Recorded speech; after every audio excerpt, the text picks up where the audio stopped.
¿La está compartiendo? Sí, sí. Si no lo... Bueno, ¿cómo vamos a iniciar esto?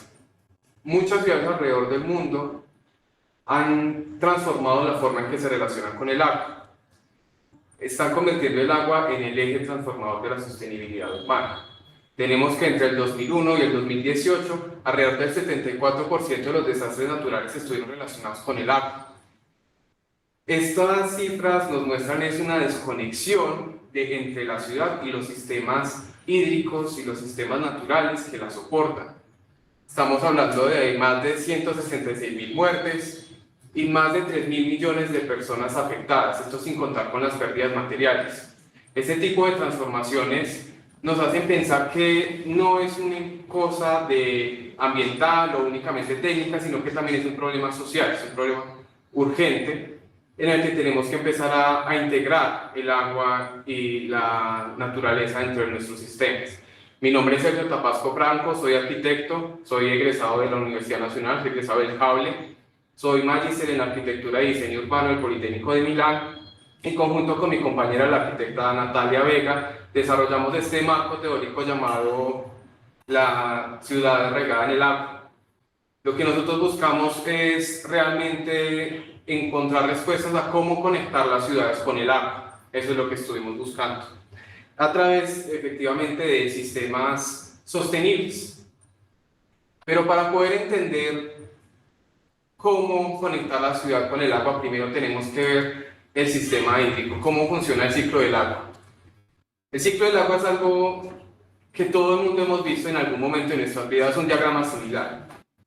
Normal, llueve en las montañas, empiezan los ríos, llega hasta el mar, se evapora y eventualmente llega a las montañas nuevamente. Ese es el ciclo del agua que normalmente tenemos en la cabeza. Pero el diagrama que ustedes están viendo al frente fue desarrollado por el Instituto Geológico de Estados Unidos en el 2022. Fue también desarrollado en conjunto con la Escuela de Estudios para el Agua, y lo que tiene de diferente es que integra otros elementos que normalmente se pierden dentro del sistema del agua. Como ustedes pueden ver, se han desarrollado en sección, por lo tanto ahora no se integra únicamente las escorrentías y lo que se ve de forma superficial, sino que también se ve la importancia del suelo en la gestión del agua.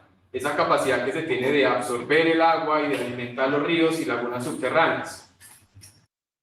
Además de esto, el suelo también tiene esa capacidad de evapotranspiración. Todos estos elementos son integrados a este sistema, pero además integran la actividad humana. Todas las actividades que desarrolla el ser humano están relacionadas de una u otra forma con el agua. Estamos hablando de energía eléctrica, estamos hablando de agricultura, estamos hablando de minería, estamos hablando de fracking para el petróleo. Todas las actividades económicas se relacionan. Hoy en día incluso siento que este diagrama le hace falta estar pensando en los centros de datos que se están utilizando, por ejemplo, para el tema de inteligencia artificial o pues, para mantener los correos y toda la información que tenemos en la nube. Y la ciudad aparece como un único elemento que está dentro de todo este sistema. Cuando vemos la ciudad, sigue siendo aislada del sistema hídrico. Lo único que encontramos son dos elementos que dice escorrentía urbana y uso municipal del agua. Pero entonces, ¿qué pasa en las calles? ¿Qué pasa en las plazas? ¿Qué pasa dentro de la ciudad? No hay un ciclo del agua dentro de la ciudad. ¿Qué es lo que está sucediendo en la ciudad? Eso es básicamente lo que trata la gestión del agua sostenible. Integrar el ciclo del agua dentro de las ciudades y no dejarlo como un elemento aislado. Esta palabra escorrentía urbana es muy importante porque es básicamente la que va a permitir plantear diferentes sistemas y modelos que van a garantizar que se puede integrar la ciudad dentro del ciclo del agua. ¿Qué es la escorrentía? Partamos de esto y cómo funciona. Imaginémonos que tenemos dos elementos en la mano. Tenemos una esponja y tenemos al lado una tabla de plástico. Si yo le echo agua a la esponja, lo que va a hacer es absorber el agua, evidentemente. Y si yo le echo agua a la tabla de plástico, lo que va a hacer es nada, va a quedar el reguero, el charco ahí. De esta forma es que trabaja el suelo. Si tenemos una cobertura vegetal, si tenemos el bosque nativo, funciona como una esponja, porque cuando llueve va a empezar a absorber el agua y va a empezar a soltar el agua en el ambiente de forma lentamente. Cuando nosotros empezamos a construir las ciudades y a llenar todo de concreto, esto es lo que se transforma en esa tabla de plástico, porque llenamos todo de superficie no permeable y hace que el agua se vaya rápidamente. Este aumento de la escorrentía es la que causa inundaciones, es la que causa que se arrastren materiales contaminantes hasta las cuencas de agua, se arrastran grasas, se arrastran pues, elementos más pesados, y además de eso, con el aumento con la pérdida de la capa vegetal y con el aumento del concreto, lo que se hacen es generar también islas de calor y la pérdida de la vaporización. Entonces, entendiendo esto, es que aparecen los sistemas sostenibles de gestión del agua. En inglés las siglas van a aparecer como SUMS. Si alguno está interesado en buscar acerca de estos sistemas, siempre van a aparecer por las siglas. ¿Qué son esos SUMS? Son sistemas que buscan que la ciudad se integre dentro del ciclo del agua, del ciclo hidrológico, y lo que van a hacer es utilizar principios de detención, retención e infiltración. ¿Qué son esos elementos? La detención es poder tener el agua por corto tiempo e irla liberando lentamente, como las esponjas. La retención es tenerla por más tiempo. Son estructuras que nos permiten tener más tiempo e incluso en algunas ocasiones poder volver a utilizar el agua. Y la infiltración es que el agua pueda filtrar otra vez al suelo, que se pueda integrar al suelo, que se puedan alimentar los acuíferos nuevamente. Y de esta forma lograr que el ciclo del agua también se integre dentro de la ciudad, como se está viendo en el diagrama.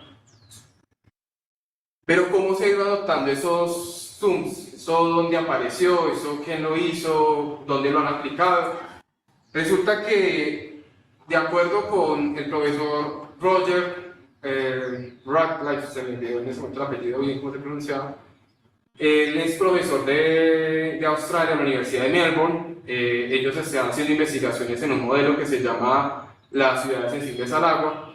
Él manifiesta que si bien todo desde la antigüedad el ser humano ha creado modelos de gestión del agua, porque se han creado canales, se han creado acueductos, se han creado un montón de infraestructuras alrededor del agua para poder integrar desde la antigüedad, eso es básicamente la base de la civilización, y que aún hoy en día, como vimos en los diagramas anteriores, seguimos dependiendo del agua.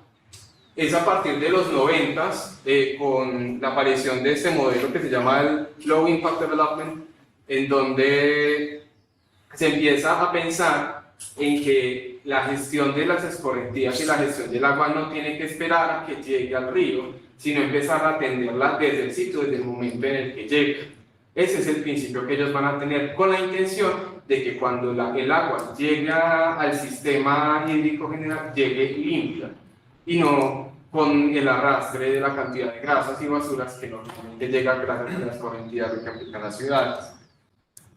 Los principios que van a aplicar son el control precisamente de las corrientes hacia donde fluye, la detención y la retención. Estos principios se van a aplicar en todos los modelos, y esta aparición en los 90 en los Estados Unidos es la base de todos los modelos que les siguen.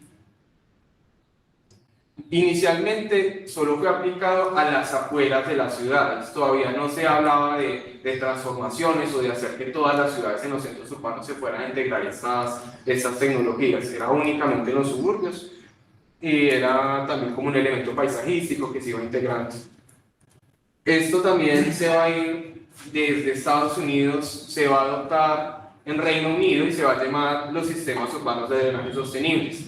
El aporte que va a hacer Reino Unido es crear un modelo, una metodología, unos manuales que se van a llamar los SUDS. Esos SUDS, aplicados en español y en inglés, también van a aparecer todo el tiempo. Y estos son los manuales que se van a usar de referencia también para la aplicación de los modelos ya en el resto del mundo.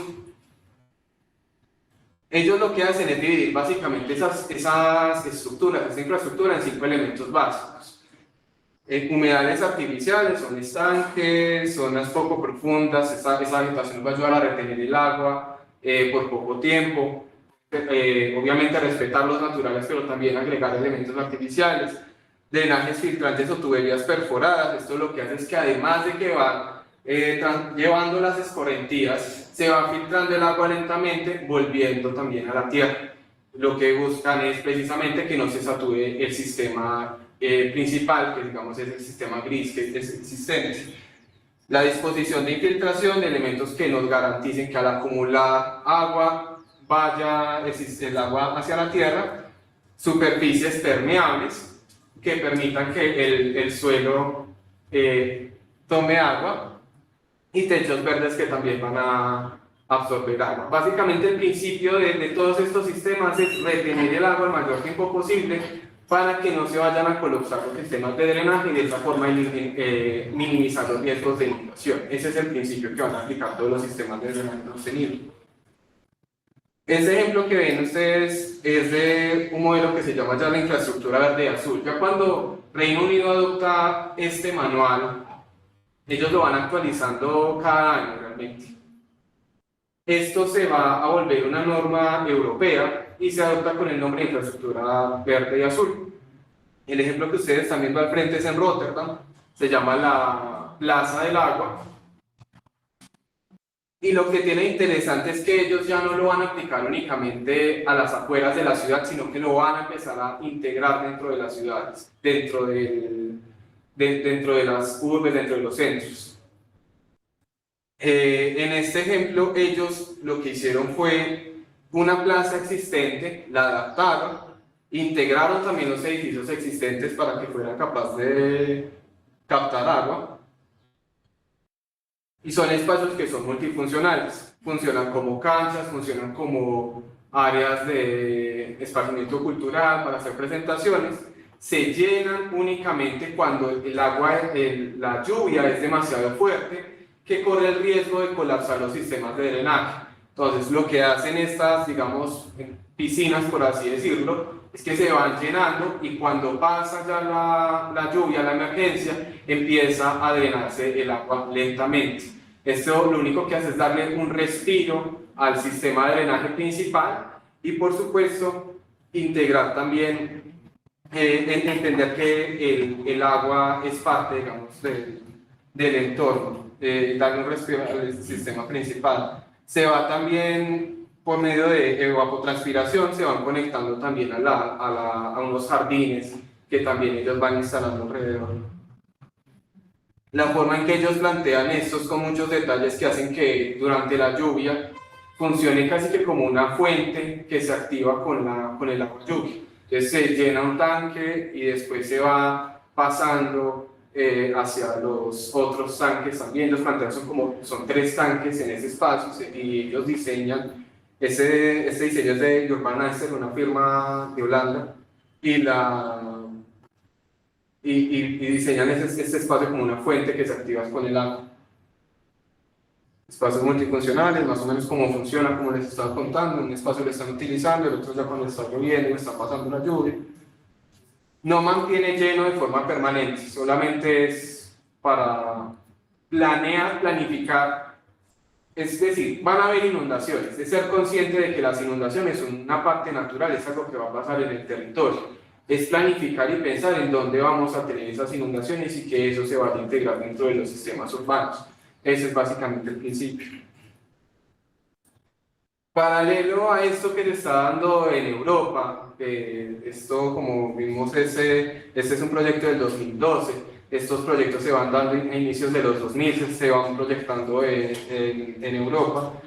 Paralelo a esto, empiezan unos movimientos que también se llaman Daylighting Rivers, que lo que buscan es recuperar ríos que normalmente estaban subterráneos, recuperar la naturaleza dentro de la ciudad.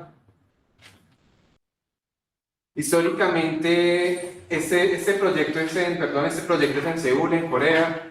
El arroyo se llama el Cheonggyeong, perdón por la pronunciación.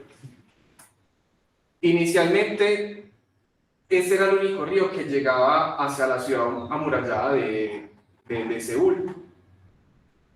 Y para el año de 1945 había muchos problemas, como pueden ver en el río, unos asentamientos que no estaban funcionando de forma adecuada. y después con los 40, los 50, con los procesos de urbanización, después de los 50 con los procesos de urbanización, hicieron un plan para edificar esto nuevamente, y en los 70 construyeron una gran avenida con, ¿cómo se llaman? Unas highways, unas avenidas elevadas, autopistas elevadas, sobre todo el río. El río se borró por completo, y en el 2002 iniciaron con este proyecto. El proyecto lo que buscaba era borrar la autopista elevada, borrar la carretera que ya tenían y recuperar el río. Esto se hizo a lo largo de 13 barrios y se volvió el símbolo de la renovación urbana de Seúl.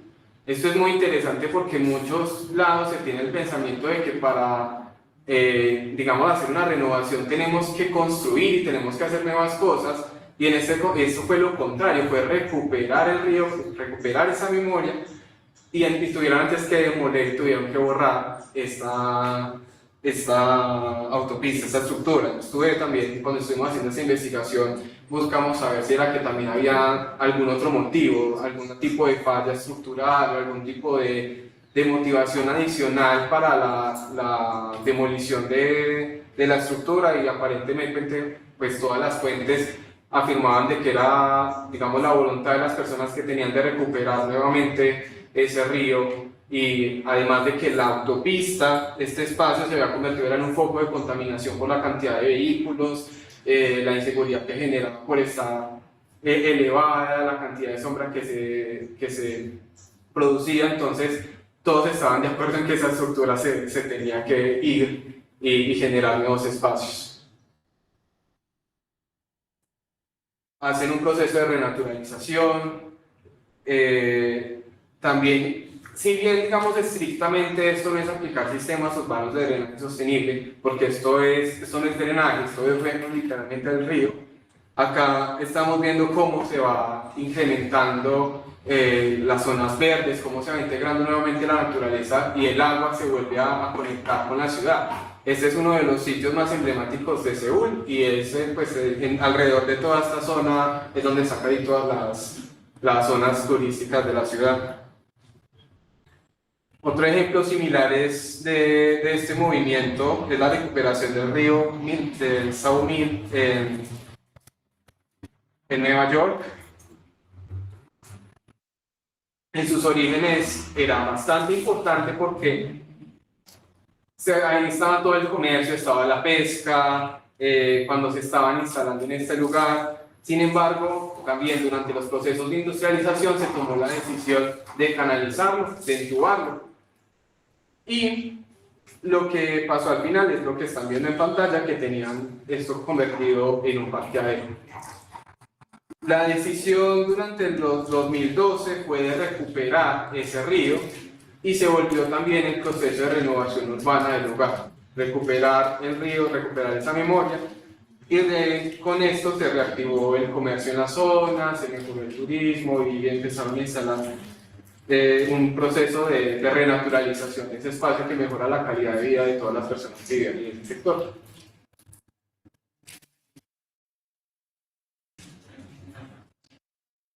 Ya vimos que esto lo están aplicando en Corea, que lo están aplicando en Europa, que lo están aplicando en Estados Unidos.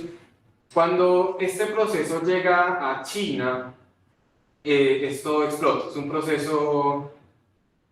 Las motivaciones de China son gigantescas. ¿Qué es lo que sucede en China? Por los monzones, China sufre de inundaciones anuales. Todo el tiempo se está inundando. Durante el 2012, en Pekín, en unas inundaciones muy fuertes, murieron alrededor de 76 personas. No es que China no tuviera infraestructura gris, digámoslo así, para el drenaje. Ellos ya tenían ese tipo de infraestructura, pero toda colapsaba cada vez que llovía. Y por iniciativa de varios investigadores chinos, iniciaron con un proceso que llamaron las ciudades esponja. Esas ciudades esponja se volvieron, con apoyo obviamente del gobierno, se volvieron una regulación nacional, y la decisión de China fue convertir, en el 2013 tomaron la decisión de construir 16 ciudades esponja. ¿Qué son esas ciudades esponja? Es incluirlas dentro del sistema del agua, integrando las tecnologías que ya habíamos hablado y creando nuevos espacios urbanos, nuevos espacios públicos que se convirtieran en estos esponjas, en estos humedales artificiales gigantescos que ellos van a crear para poder mantener a las ciudades chinas y evitar los procesos de inundación. El proyecto que ustedes están viendo es es el Mingu Wetland Park. Este es de Turenscape. Esta es una firma que realmente se dedica casi que a hacer únicamente este tipo de parques. Bueno, no únicamente, pero su especialización es en paisajismo y diseño urbano. Así que la verdad los invito a que le peguen una miradita bastante interesante. Lo que ellos hicieron acá fue, acá estaba pasando el río, estaba canalizado y ellos decidieron planificar dónde se van a realizar las inundaciones. Y empiezan a plantear espacios donde en el momento en que el río vaya a crecer, pues se pueda desbordar planificadamente. Y el diseño, además de eso, es pensado en las terrazas de arroz chinas muy famosas. Es la inspiración para este tipo de espacios.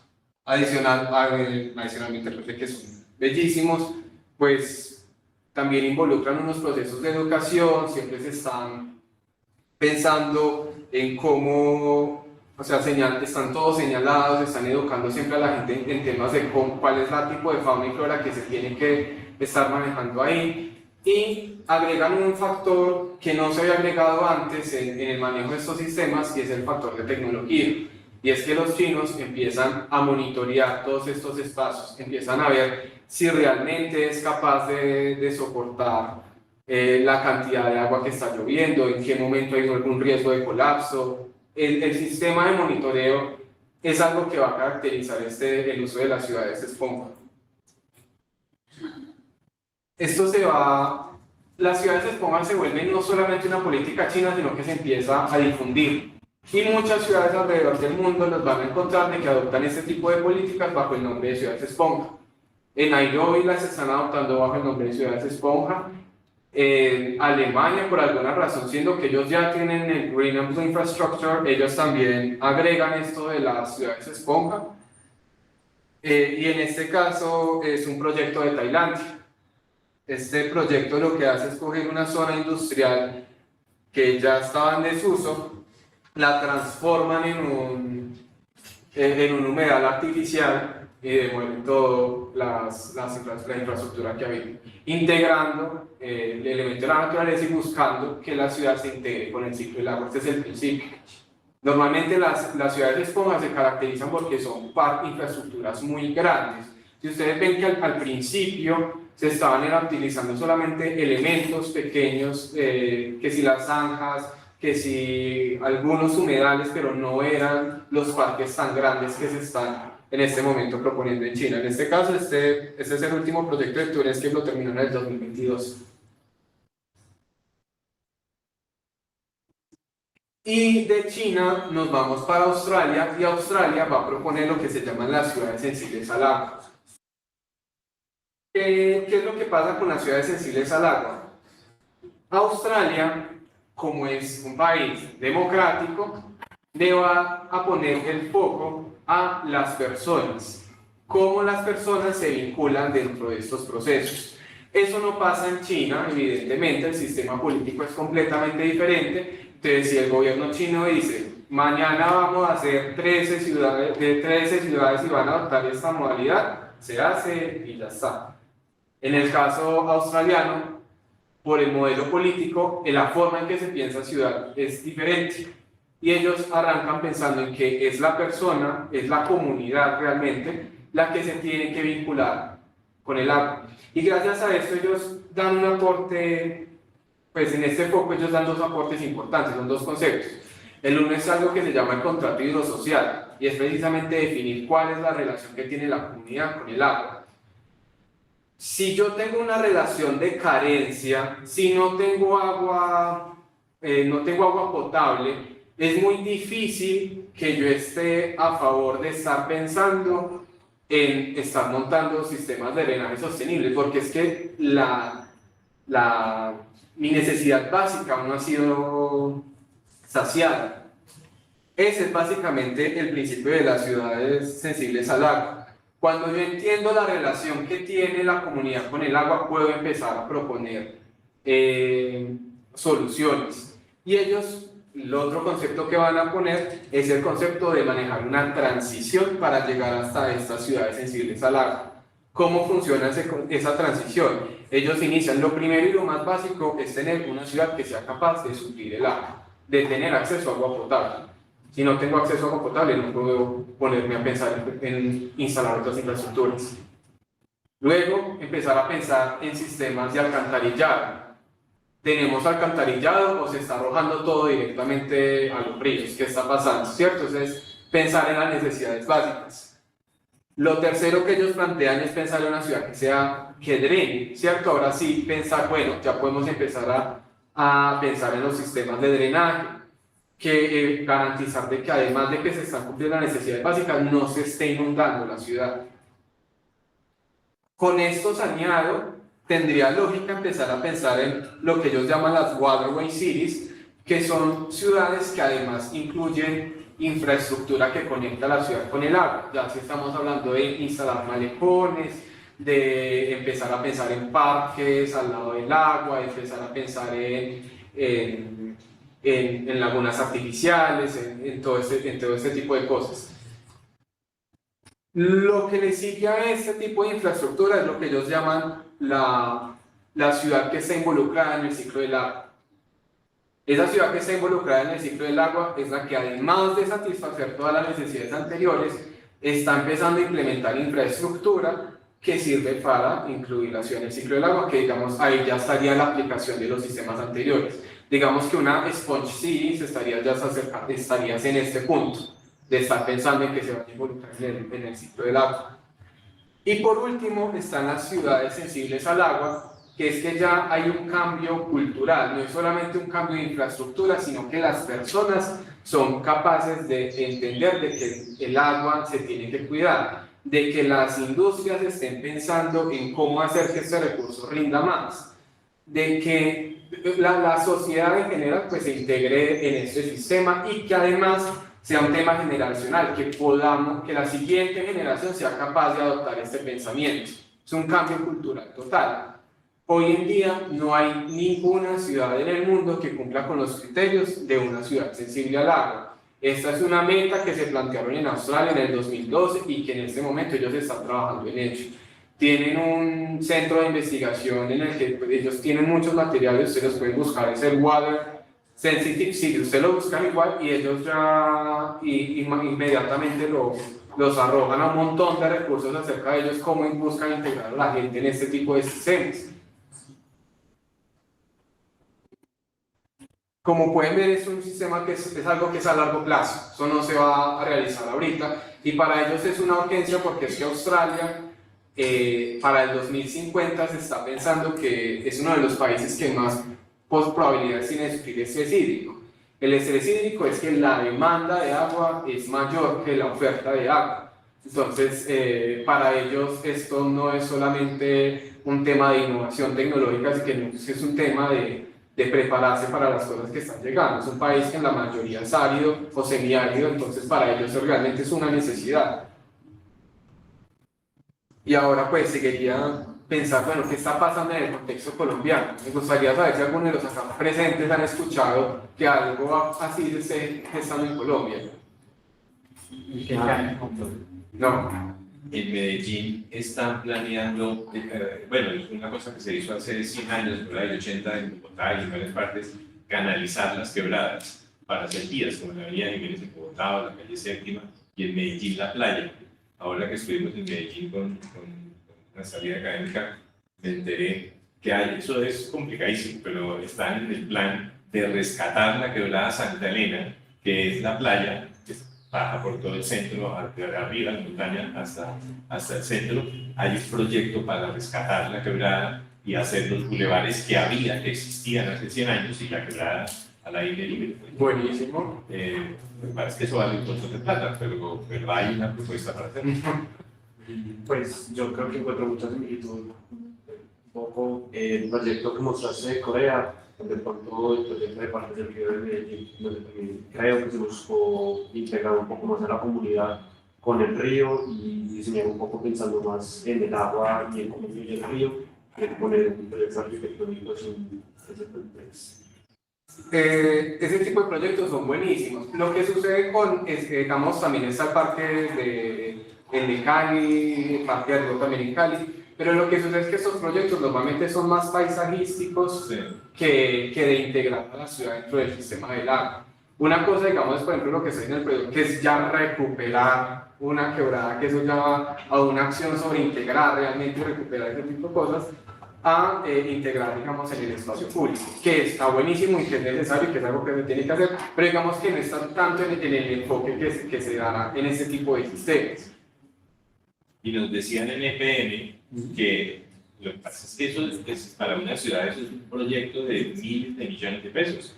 La idea de EPM es, nos decía una ingeniera hidráulica, que la idea es rescatar las quebradas, todas las quebradas urbanas que son urbanas hoy en día, algunas de ellas canalizadas. Sería buenísimo. Planes. Súper.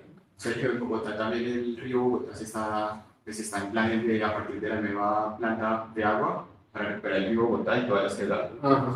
Digamos que eso ha sido un proyecto de 40 años, igual que nuestro proyecto de Quevedo, pero está muy vinculado también a los proyectos de Keyline, en las granjas circundantes, ¿no? Para manejar las escorrentías en el campo. No sé si no lo vi que lo nombraras, pero creo que también los proyectos de Keyline también vienen de Australia. Sí. También es un manejo de escorrentías, pero ya más para un tema campo. De ladera, de encontrar la cota clave, la cota menor, y cómo aprovechar en cada surco de las líneas de cota, que esa agua se reparta, ¿no? Y se redireccione y se almacene agua y mejore la tierra. Yo no tenía conocimiento de esa parte, pero buenísimo. Igual, o sea, estos procesos normalmente, digamos, los que me están mencionando, están vinculados normalmente a quebradas existentes, esa es la idea también, ¿cierto? O sea, una parte es esa parte de conservación. Y otra cosa también es irnos a la parte de acción, ¿cierto? Que ya se va a un enfoque diferente. En el caso de Bogotá, encontramos varios experimentos que están intentando adoptar ese tipo de tecnologías. Uno de ellos son los alcorques inundables. Este es en Bogotá, en la avenida Rincón, entre la conexión de la avenida Tambor. ¿Qué hacen estos alcorques? Al principio yo les había dicho, los sistemas de drenaje sostenibles y estos sistemas lo que buscan es retener, infiltrar y retener. Esos son los tres principios que manejan todo este tipo de tecnologías. Lo que hace este alcorque es precisamente eso, retener el agua para evitar de que se colapse el sistema principal, y se hace también un proceso de detención porque están conectados entre tuberías entre todos ellos para que se vaya conduciendo el agua de igual forma. Otro proceso que se instaló fueron unas zonas de biorretención en la avenida Bosa, la avenida Mejía, entre la avenida Mejía y la avenida Cali. Acá introdujeron algo que se llama el sistema Acuacel. ¿Por qué? Digamos que si bien al principio habíamos dicho es importante tener el agua, la superficie permeable, que sea capaz de captar el agua, pues mantener un separador verde por sí solo no es que sea capaz de captar mucha agua. Entonces, ¿qué hacen ellos? Instalan este sistema como si fueran unos tanques debajo de ese separador, que es capaz de, en donde haya días que haya demasiada lluvia y la calle se pueda inundar, pues estos tanques se llenan y con el tiempo se va filtrando lentamente hacia la tierra y se va transpirando en la superficie. Ese es un sistema que se está utilizando. Es bien interesante que este sistema de Acuacel, bueno, estas son otras fotos del proceso de instalación. Como pueden ver, estos son unos sistemas modulares, unas cajas que están realizadas con plástico reciclado, que básicamente funcionan como un tanque. se recubren con un manto, como estaba en el ejemplo anterior, acá está un poco acá, se recubre con un geotextil, se pone en la superficie con un lecho de grava, y luego está la vegetación, y en últimas pues no se ve, ustedes ven acá, ven un separador normal, pero realmente está ayudando a retener el agua para que la calle no se vaya a inundar. Funciona casi que como un Tetris. Esta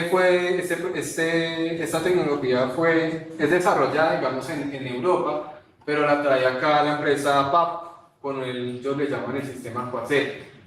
Esto es, digamos, una publicidad, acá no paga, pero se hace. Porque es muy interesante que estos procesos no solamente lo estén haciendo los gobiernos, sino que también la empresa privada esté dentro de estos sistemas. Creo que vale la pena hacer esa mención. Se está viendo también entonces que hay un mercado que requiere este tipo de sistemas. Acá el ejemplo que estoy mostrando, ellos están aplicando también este Aquaser, pero lo están aplicando en un antejardín. ¿Por qué? Porque este sistema permite que además de que pueda hacerlo por infiltración, también pueda ser reutilizado en la vivienda. Y normalmente se reutilizan es para los baños, pero pues se puede reutilizar. También fue utilizado en el centro comercial Parque La Colina, sí, se llama. También utilizaron este sistema. Ese también es en Bogotá, unas zonas de biorretención. ¿Qué es lo que ellos plantean? Estas zonas se pueden inundar, planeemos dónde se va a inundar y planean unos jardines, se llaman jardines de lluvia, que se pueden inundar, van drenando fácilmente, van drenando, y unos alcorques inundables también. Entonces, ese es el principio, pensar dónde se puede inundar y permitir que el agua lo pueda hacer, pero planificar esto cómo lo hace. Otra cosa que tiene Bogotá que es bastante interesante es que tienen una plataforma oficial para la aplicación de SUS. Los proyectos que se han hecho por la municipalidad, ellos lo mapean, van mostrando en dónde lo han localizado. Utilizar plataformas digitales, como les había mencionado anteriormente, es muy importante. Honestamente, no encontré que estén aplicando sistemas de monitoreo como los aplican en China, no identifiqué ese tipo de información. Si lo aplicaran sería maravilloso, porque no es solamente saber que estén los sistemas de drenaje sostenible, sino poderles hacer seguimiento para saber si está siendo aplicado de forma efectiva o no, para hacer una evaluación, si vale la pena continuar o si hay que cambiar y ver otros modelos que puedan ser de pronto un poco más óptimos para el espacio. Con todo lo que vimos, pues tenemos un rápido resumen de cuáles entonces son la aplicación, los beneficios de la aplicación de este tipo de sistemas.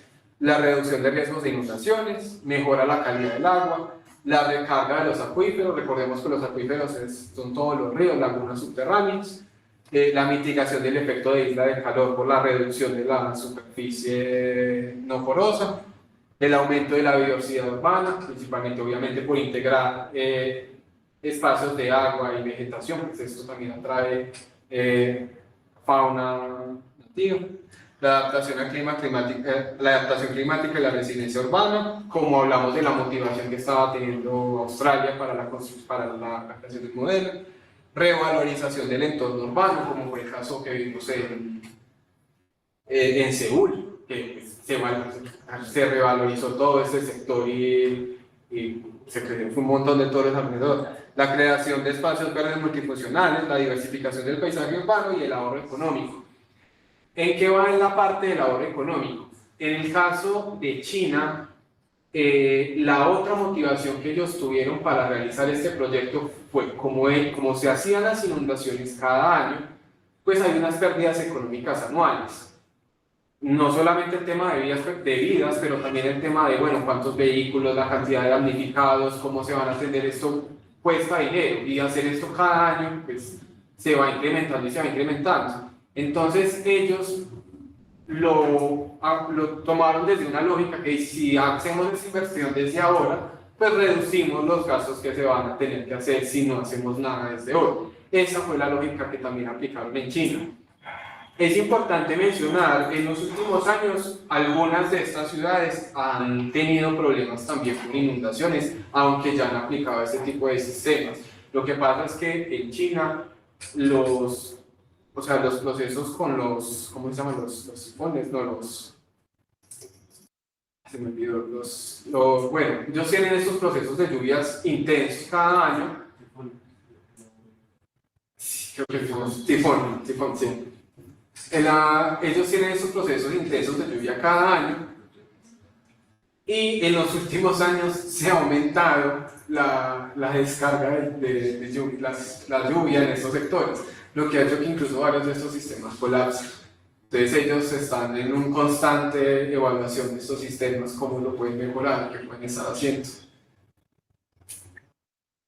Y bueno, ya teniendo esto presente, ¿cuánto llevamos? 5 minutos.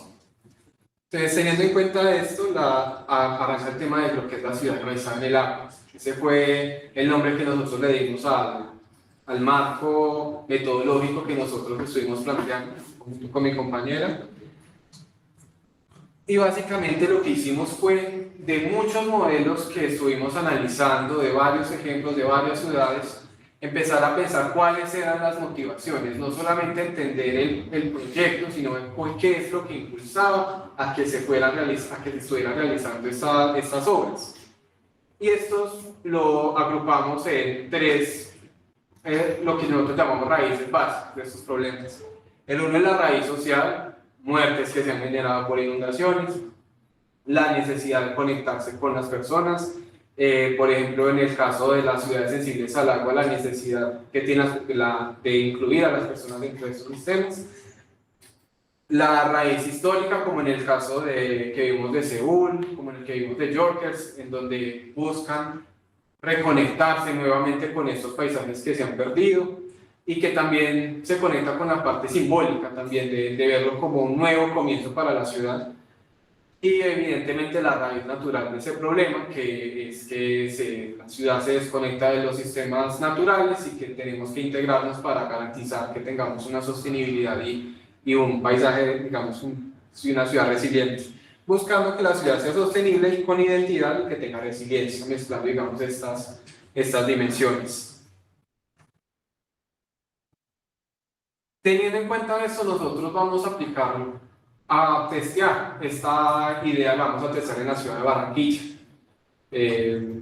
Primero porque nos parece interesante el hecho de que Barranquilla, mi compañera y yo lo veíamos siempre, que se está inundando, de que tienen un montón de problemas por los arroyos, y además de eso mi compañera Natalia pues también es de Barranquilla, entonces teniendo una voz que sea local pues es mucho mejor, porque no es solamente lo que encontramos desde la bibliografía, sino también de la perspectiva de quien ha vivido esta situación.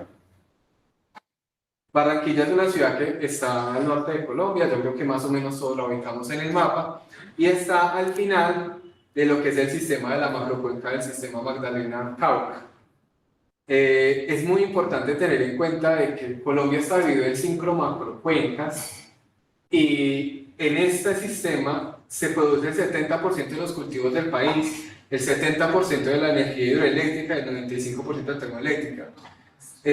Acá está la mayor concentración de gente está viviendo en esta macrocuenca. La mayor actividad económica del país está en la macrocuenca. Hacer una comparativa del Magdalena es como decir que el Magdalena es como nuestro Nilo. Si ustedes ven un mapa de Egipto, todas las ciudades de Egipto están rodeando el Nilo. En el caso de nosotros, la mayoría de la población está dentro de la macrocuenca del Magdalena, incluyéndonos a nosotros. Y todo eso que tienen todas esas ciudades va y termina en Barranquilla. Entonces ya es un agravante, digamos, que tiene la ciudad. La ciudad tiene 4 cuerpos de agua principales, que va a ser la cuenca de Mallorquín, la cuenca del río Magdalena. Al frente de la ciudad, esta es la ciudad, al frente de la ciudad va a tener a la gran ciénaga de Santa Marta, y pues evidentemente tenemos al Mar Caribe. Estos son los principales sistemas acuíferos que tiene la ciudad. Y cuando vemos la raíz natural y empezamos a analizar, bueno, cuáles son los sistemas con los que se tiene que integrar Barranquilla y qué es lo que funciona, nos damos cuenta que Barranquilla, alrededor de Barranquilla hay sistemas ecológicos muy interesantes, una belleza natural excepcional. Tenemos la Ciénaga de Mallorquín, tenemos el río Magdalena, tenemos unos bosques tropicales secos, tenemos los manglares. Y sin embargo vemos que Barranquilla es básicamente una mancha de concreto que aparece en medio de todo este sistema. Entonces, bueno, por fuera tenemos un entorno bastante interesante, pero por dentro lo que tenemos es un montón de problemas porque no se incluye dentro de su entorno natural. La ciudad de Barranquilla se divide básicamente la parte urbana en dos cuencas, como si fuera es una cuchilla. Una parte se va a ir hacia el río Magdalena y la otra se va a ir hacia el Caño León, que va a dar a la Ciénaga de Mallorquín. Por esta pendiente es que la ciudad se va a generar una escorrentía. Al principio hablamos de todo el principio de escorrentía y demás, que va a crecer y va a crecer y va a generar estos famosos arroyos. Además de eso, los arroyos que están destapados, que están al aire libre, tienen muy mala gestión de las basuras y podemos ver que la mayoría están contaminados. Cuando mi compañera me explicaba qué era un arroyo en Barranquilla, a mí no fue muy difícil de que yo entendiera qué era lo que estaba pasando, porque era básicamente, es la calle, tiene la calle, no había sistema de alcantarillado, no había sistema de drenaje, entonces cada vez que llueve, la calle se convierte en un río, y eso es un arroyo. Y yo pensaba, no es que el río está canalizado, no es que el río estuviera canalizado, es que el río existía y lo que construyeron encima del río fue una calle que, como es una superficie que no es porosa, va a coger mucha velocidad y se van a generar este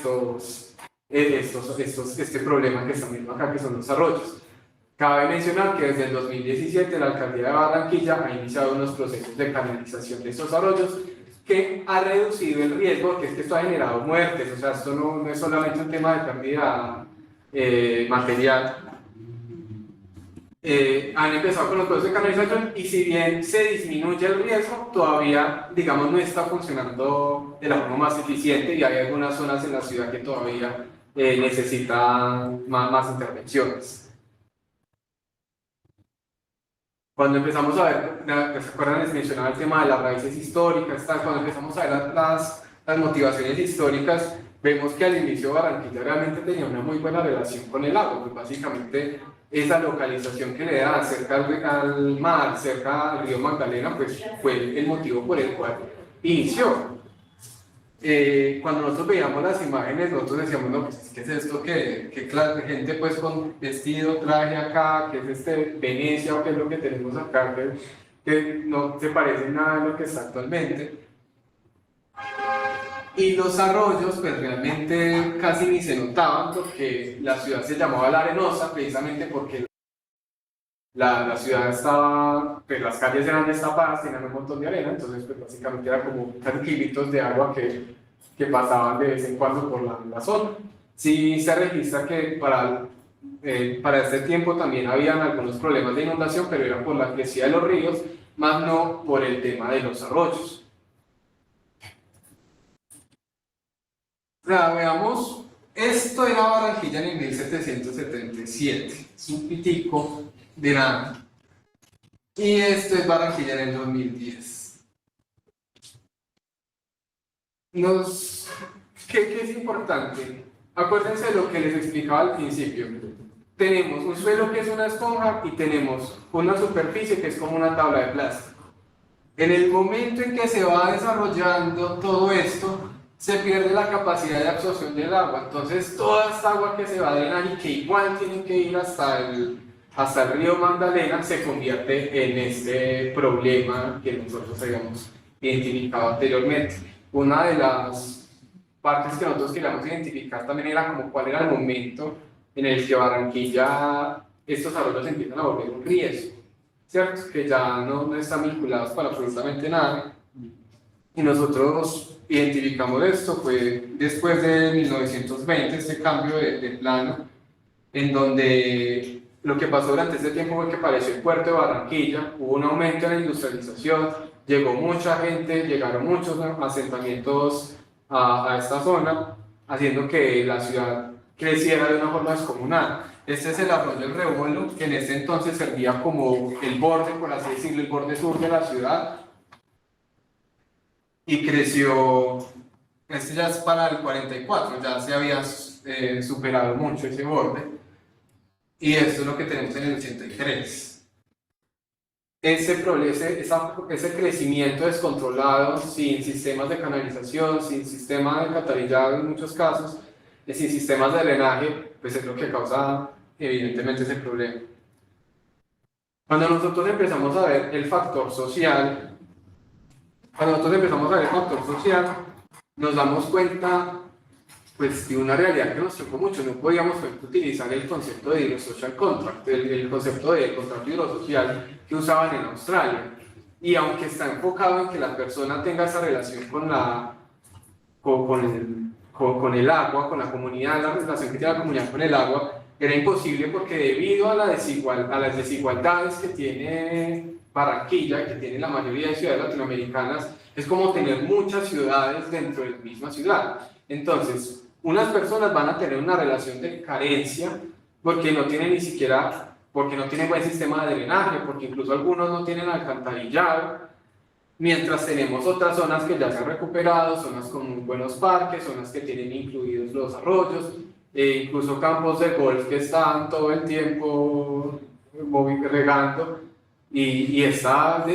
o sea, nosotros nos poníamos como, bueno, o sea, ya analizando el tema, ¿cómo vamos a clasificar Barranquilla si tenemos un montón de ciudades dentro de la ciudad? Y entonces acá uno dice que la sostenibilidad realmente tampoco puede ser un tema aislado de las realidades sociales.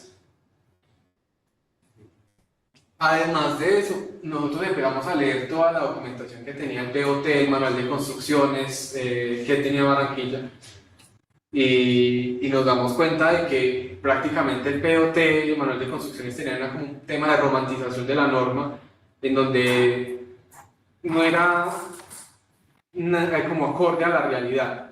Entonces empezaban a generar proyectos muy grandes sin haber suplido las necesidades iniciales, que era lo que hablábamos de la importancia de manejar el tema de las transiciones.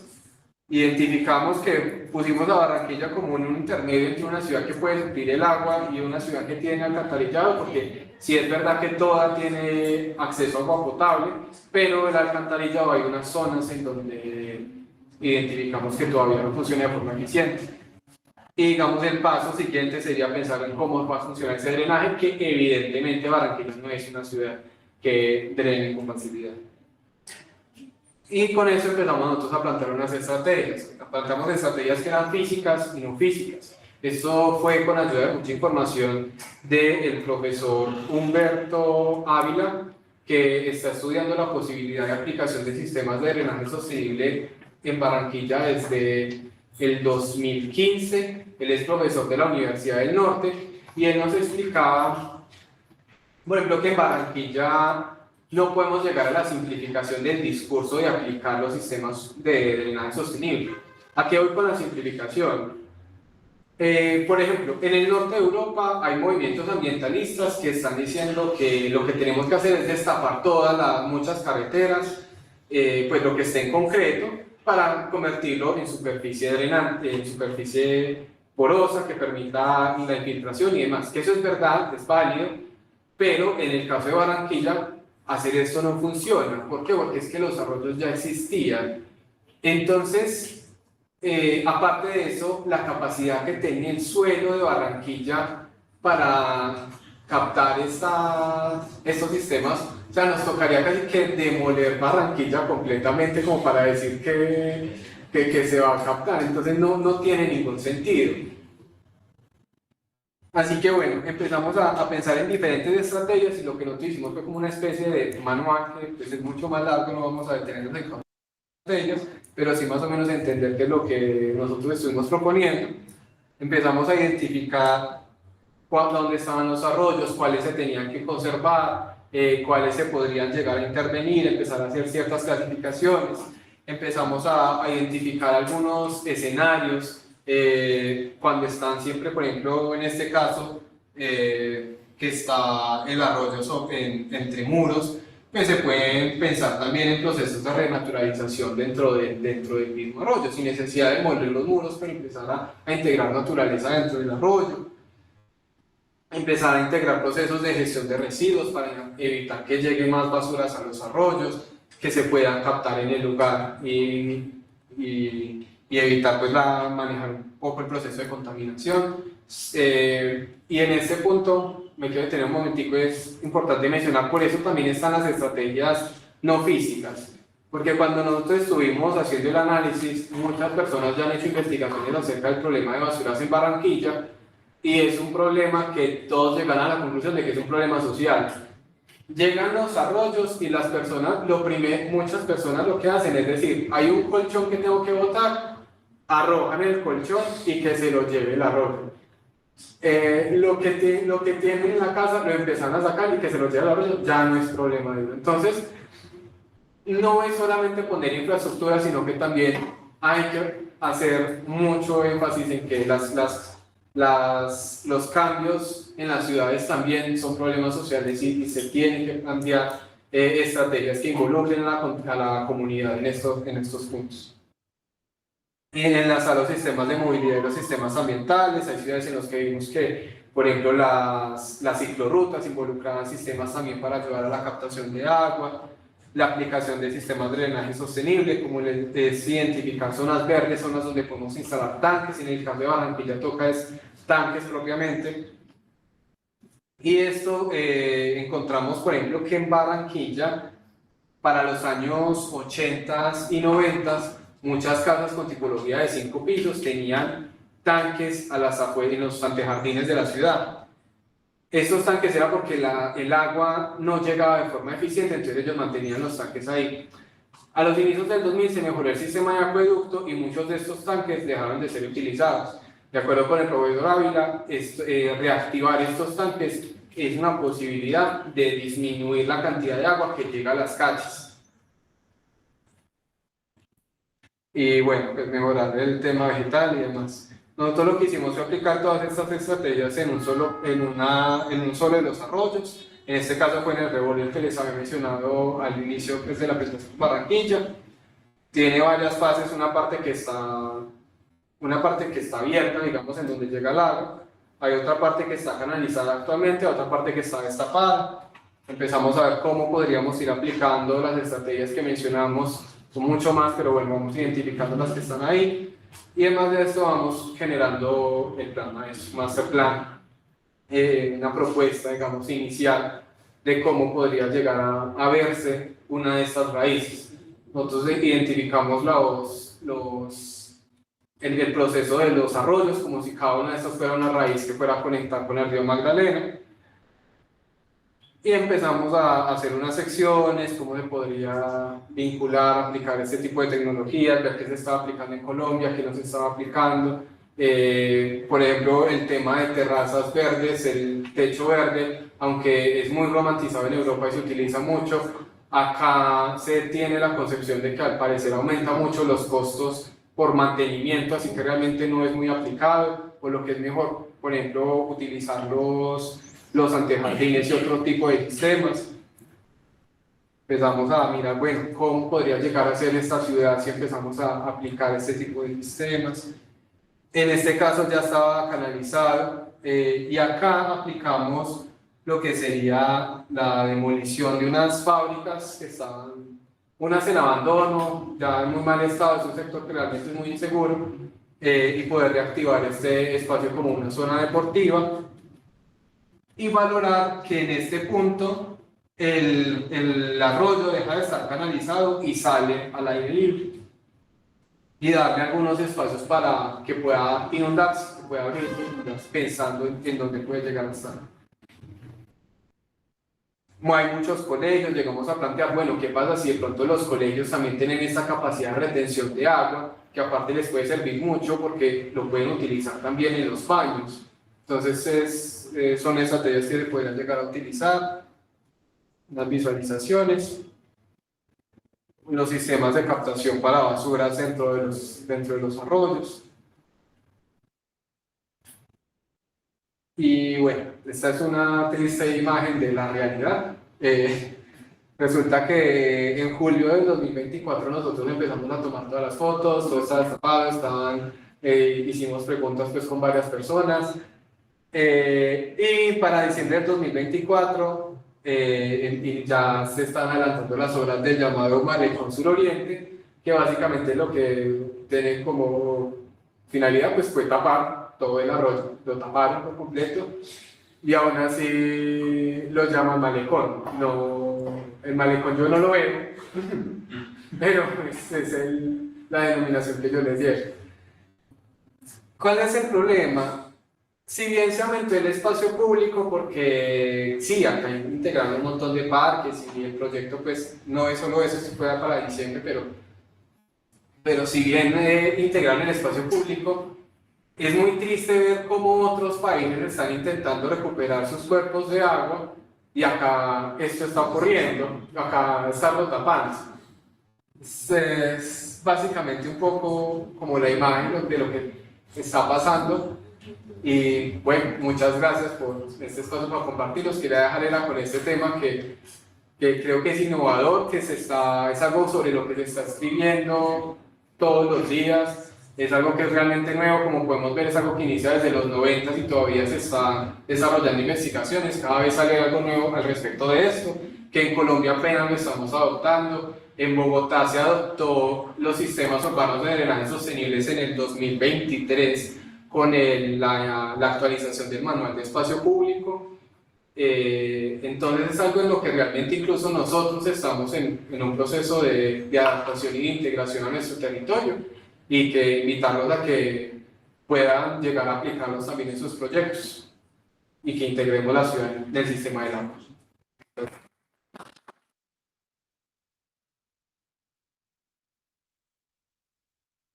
¿Alguien de pronto tiene alguna pregunta? Yo un comentario solamente. Bueno, una pregunta también. En Portugal, ¿tú conociste Lisboa? No, Lisboa me estuve. En Portugal, los espacios públicos, los andenes y las plazas, yo no sé desde cuándo, los hacen con unos cuadritos de piedra negra y blanca y gris y forman unos, desde el punto de vista estético, como unas olas, ¿cierto? Así. Lo mismo pasa, eso lo trajeron a Brasil, en Río y en Sao Paulo, las playas son así, ¿no? La parte dura de origen portugués. Y eso está puesto, esos cuadritos de piedra están puestos sobre arena. Sí. Debajo no hay concreto ni nada por el estilo. Eso resume el agua también, sí. Sirve para sí, cumple como superficie porosa. No tiene el mismo porcentaje porque es que, o sea, hay unas tablas también que muestran que hay materiales más porosos que otros, pero igual también tiene la capacidad de absorber agua. Incluso el adoquín que nosotros conocemos, si está instalado de esa forma y no tiene ninguna base de concreto, también puede absorber agua y cumple, digamos, entra dentro de esas cosas. Digamos, en Milán concretamente hay una norma que para los nuevos edificios, para más que todos los institucionales, tienen que cumplir con un 50% de lote, no de ocupación como nosotros lo concebimos de ocupación, sino de superficie porosa y drenante.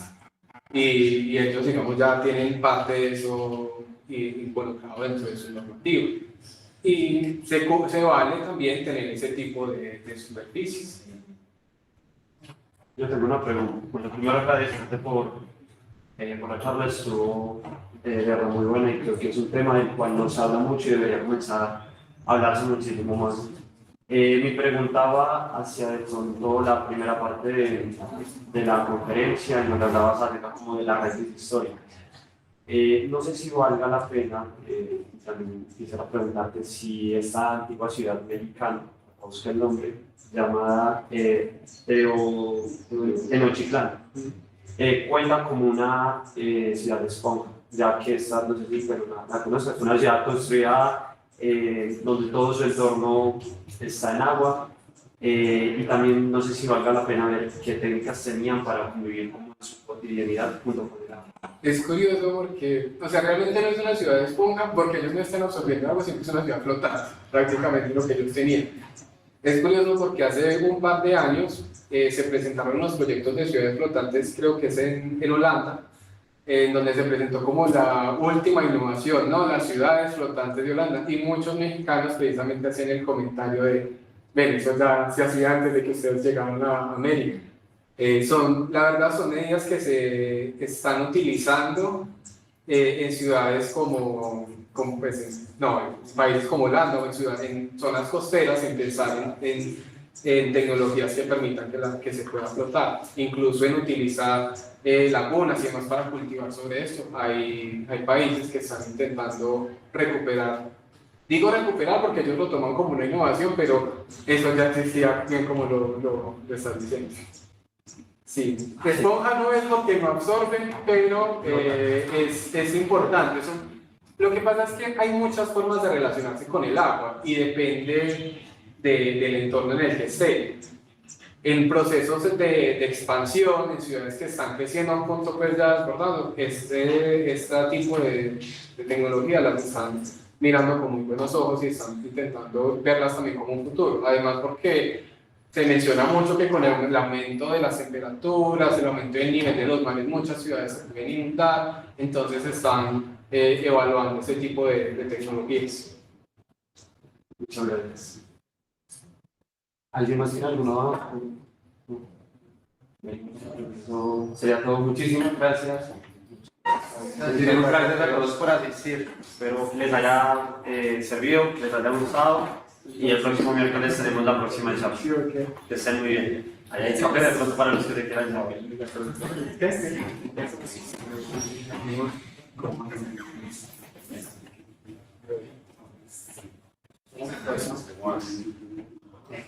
Ahí sí.